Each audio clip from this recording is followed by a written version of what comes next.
আমি প্রথম বললাম, সন্তানের হক আদায় করতে হলে সর্বপ্রথম একজন নামাজি, একজন আদর্শবান, একজন পর্দাশীল মা মেয়েকে বিবাহ করতে হবে। প্রথম হক সন্তানের প্রথম হক। জমিনের ফসল ফলানোর প্রথম হক কি? জমিকে উর্বর করা, উপযুক্ত করে গড়ে তোলা। তারপর জমিনে ফসল বীজ ফলাইলে এটা থেকে গাছ হবে, সঠিক ফসল পাবেন। ঠিক তদ্রুপ আপনি সর্বপ্রথম মেয়েটাকে যেটাকে বিয়ে করবেন, এটা পর্দাশীল মা হতে হবে, পর্দাশীল মেয়ে হতে হবে।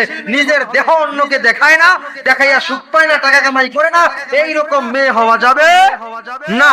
যদি এইরকম মেয়ে বিবাহ করেন আর হুজুরের কাছে আইয়েন শান্তির জন্য তাবিজ দেন, এই তাবিজ কেন? গোটা কোরআন শরীফ গলায় ঝুলাই দিলে কোনো লাভ হইব?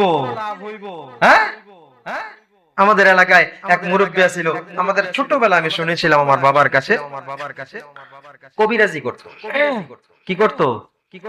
কবিরাজি করতো। কবিরাজি বুঝেননি আপনারা? আমি এগুলা করি না কিন্তু জানি, এগুলা করি না, ভালো না। কবিরাজি করতো, বই থেকে কিতাব থেকে লিখে লিখে বিভিন্ন মানুষকে এটা সেটা দিত। তার একটা ছেলে ছিল, একটা ছেলে। এই ছেলে যখন একটু বড় হয়, একটু দুষ্ট টাইপের ছেলে আছে নেই, অনেকের এক ছেলে আছে, অনেকের কি আছে? এক ছেলে আছে, খুব মায়া করে, খুব সন্তানের হক আলোচনা করছি, এগুলো আলোচনা করা জরুরি। এক ছেলে হইলে বলেন তো 2-3 জন সন্তান মেয়ে হওয়ার পর অথবা না হওয়ার পর অনেক বছর পরে যদি একটা ছেলে সন্তান হয়, তার মা বাবার কাছে তাকে কেমন লাগে? পৃথিবীর সবচাইতে সবচাইতে বেশি মূল্যবান, তাই না? এক ছেলে খুব দুষ্ট, তারে কি করে না, কোনো কিছুতে বাধা দেয় না। আমি বলবো এই মা বাবা গুলোকে যাদের একটি ছেলে আদর করবেন, ভালোবাসবেন, অবশ্যই মা বাবা সন্তানকে শ্রেষ্ঠ ভালোবাসাটুকু দেবে। কিন্তু এই ভালোবাসতে যাইয়া যদি কোরআনের বিরুদ্ধে চলে যায়, আর ইসলামের বিরুদ্ধে চলে যায়, দ্বীনের বাহিরে সন্তান চলে, তাকে ভালোবাসা যাবে না। এই ভালোবাসাই হবে আপনার জাহান্নামের কারণ।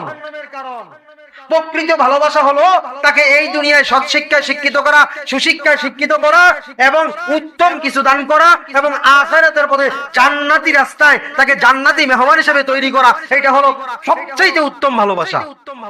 সবচেয়ে উত্তম ভালোবাসা। সেই বন্ধু আপনাকে নামাজের দিকে ডাকে, সে হলো প্রকৃত বন্ধু। সেই বন্ধু আপনাকে দ্বীনের পথে ডাকে, সে হলো প্রকৃত বন্ধু। সেই বন্ধু আজান দিলে কয়, আরে নামাজ কত পড়ছি, আজকে না পড়লে কি হবে, বুঝবেন সে হইল আপনার দুশমন। নাম্বার 1 দুশমন সে আপনাকে জাহান্নামে নিতে চায়। যে ব্যক্তি জান্নাতের দিকে ডাকে, সে হলো প্রকৃত বন্ধু। যে কিসের দিকে ডাকে? জান্নাতের দিকে। একটা ছেলে তার কিছু কয় না, খুব দুষ্টামি করে। একদিন এই বেশ কিছুদিন কবিরাজি দেওয়ার প্রতিদিন করা লাগে না, ওই কবিরাজের গল্প। যখন প্রতিদিন তো আর করা লাগে না, মাঝে মধ্যে সপ্তাহে 2-1 বা 10 দিনে একবার আইলে, কাস্টমার আইলে না করবো, কারণ আসে নাই কয়েকদিন, দীর্ঘদিন 15-20 দিন মনে করেন কিতাবের দিকে বেড়ায় হাত দেয় নাই। 15-20 দিন পরে কোন একজন কাস্টমার আইলে কিতাব আনতে গেছে, কিতাব থেকে লেখা কি দিব?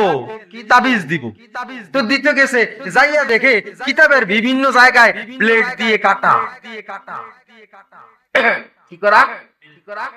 ব্লেড দিয়ে কাটা, বিভিন্ন জায়গায় কাটা।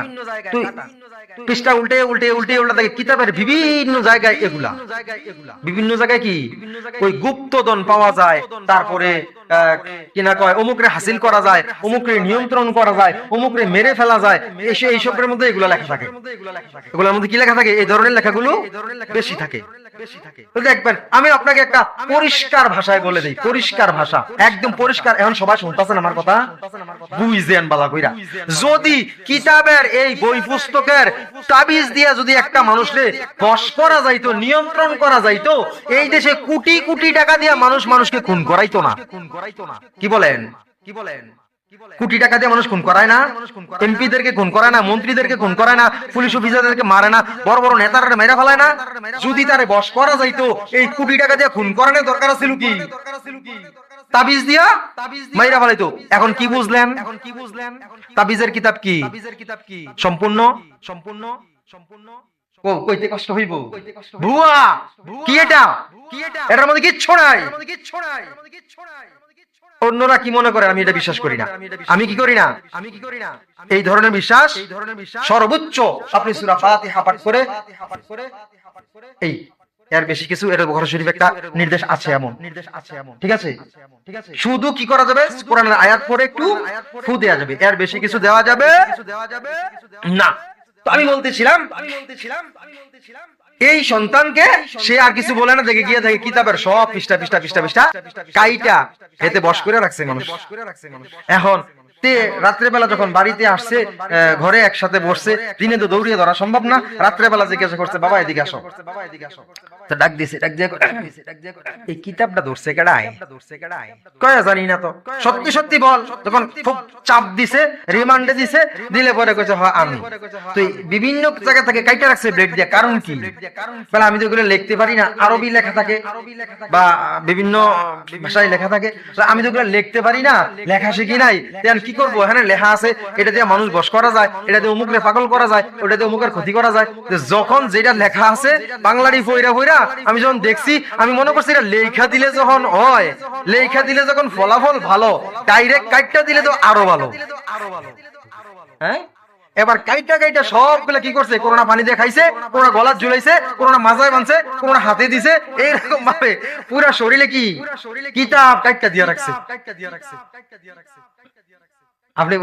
আপনি আস্তাগফিরুল্লাহ, আমি বলতেছিলাম কি, কোন কথাটা থেকে আসলাম, এটা একটা উদাহরণ দিচ্ছিলাম।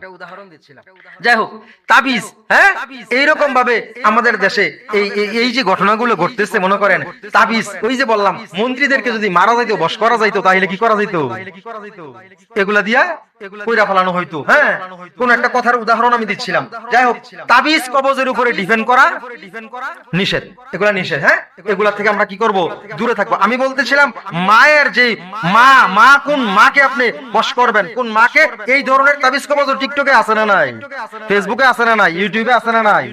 হ্যাঁ, এগুলার প্রতি মানুষ আস্তে আস্তে ঝুঁকে যাচ্ছে। আমার কথা ছিল পিতা মাতা কি হক আদায় করবে সন্তানের উপরে। আমি বলতেছি প্রথম